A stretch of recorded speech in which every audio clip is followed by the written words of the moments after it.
Hey, what's up? I'm going to go over my personal experience and opinion on how you can go further and faster in business. It's going to be kind of a boring video, but this channel is all about giving you value based on my own experiences, so you can try and maybe get some gold nuggets from it. So yeah, people often think that going further and faster, so going the long way fast isn't doable, but in my opinion, it is. And I'm going to tell you how I do it and how I think if you're in business or even in life, you can do it too. So first things first is, again, demystifying the fact that you cannot go further super fast, right? This diagram kind of sucks, but let's say this is where you want to go. This is money, right? We're all after money in some way or another, or freedom. Let's call this freedom, right? Let's get rid of the money. Let's call this freedom. And so there's a long way to freedom, right? In business, you go back, forth, up and down, and until you reach freedom. Or maybe you never do, right? Maybe some people, when there's downs, they quit, right? It happens all the time. So going further in business, in life, is always something that's hard to do, right? It's very, very hard to do. Business is hard. That's why, excuse me, there's no, I guess most people that try doing a business fail, right? It's cliche, but the numbers don't lie, right? Business is hard. That's why most of them fail. So it's a hard journey, right? And to go further, you need people, right? People are key. And again, super cliche, but businesses, right? A business that's an asset that makes you money, right? This is money. It's essentially an organization with multiple people, right? You have solo founders and solo entrepreneurs building businesses, but even they don't do everything solo. They like outsource some of the stuff. They have VAs, virtual assistants, right? They have people helping them out. So there's no actually solo business. Maybe if you're a freelancer or a contractor, I guess that's a solo business. But I'm speaking about like not real businesses, but a business that has at least one or more person, right? Not a solo freelancer type of business. So even businesses are like made out of people. So to go further, you need people, right? It's hard to do it alone. Why? Because in these periods when you're going and then you're going down and then up and then down and maybe even backwards, right? It's very easy to quit because you don't have anyone. Because if you're alone, you only have yourself to say, listen, this is just a downward storm. It's going to end soon, and soon we'll be back up, right? And that's very hard to do, especially when you have like, if it's your first down, right? You've never been through a down before, right? Or if it was only up from here and then it's down and then you think, oh, damn, I'm going to lose it all.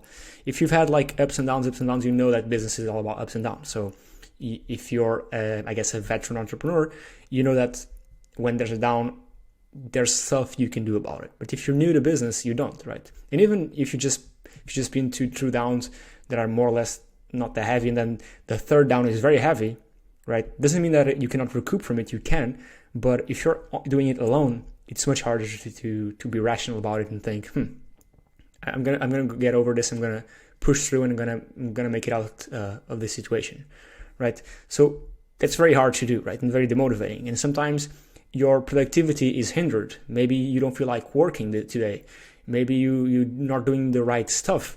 Maybe you don't have anyone to criticize you, to put you in your place, to hold yourself accountable, because there's only yourself to hold yourself accountable to. And even if you have a business like a solo business where you hire VAs and multiple contractors, these people don't care about your business, right? They don't have a stake in it. So they won't tell you like, do this, do that, you're doing this wrong, right? They don't care. So to go further, you need someone, right? You need a partner, right? At least one, a co-founder, right? This is you. That's you, sorry. And this is your partner or co-founder, whatever you want to call it, right? And this duo, I mean, you can argue, yeah, we lose 50% of the business, right? Because if you want to have a co-founder, and I can speak about this in a video later on, you need to be 50-50. Otherwise, the other person won't be as invested as you, and that causes tension. That causes people not to work as much, of course, because if I just own 10% and the other guy owns 90%, I won't give as much to the business as them. That's why employees don't give as much to the business as the CEO, as the founder, right? It's all about compensation. And so if you have someone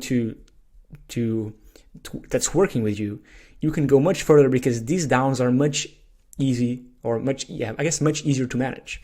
Also, something else is that if you're working with someone else, these downs, let me just erase most of this right here. If you're working with someone else, right, these downs might not occur as often, right? You might have one here and then one here, right? Whilst if you're working alone, there's going to be a lot of ups and downs, maybe even harder downs, right? Why is that? Why, when you're working with someone else, there's less downs? Because it's two brains working towards something, right? So if there's a hard decision, so if you're here, right, and the decision you make, which you don't know if it's going to lead you up or lead you down, right? You don't know, right? Because you don't know the future. Because there's two brains thinking here, it's more likely at times that you tend to make the right decision because there's two people rationalizing it, right? Two people thinking about a situation, a solution, right? It's the way you go further in business again is if you work with someone else, right? That's how you go further because you hold yourself accountable with them. They hold yourself accountable with you, right? You promise them, listen, Monday, okay, by the end of the week, I'm going to have this done, this done, this done, this done. You need to do this, this, and this, right? By Friday, I want you to check all these out, and I want me to check all these out, right? And if you don't do it, you're gonna do it because you're holding yourself accountable with that person that has a business with you. And I can even give you an example. If you're going to the gym with a personal trainer, right? And if you're training every day at 7 a.m., you're gonna be there at 7 a.m. whether you like it or not, right?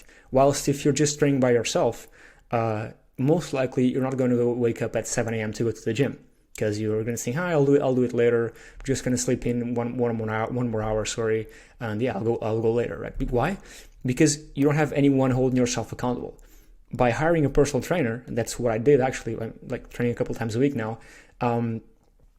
You need to go because you not only are you paying them, but if you fail them, you're going to feel bad, right? You don't want to fail them, right? It's not just because of the money, right? Because it's not that it is affordable to have a personal trainer, but it's more about the accountability, right? You've promised them that you're going to be there at 7 a.m. They took their time to be there with you, so you need and you will show up. And this, you might have noticed this in anything in life, right?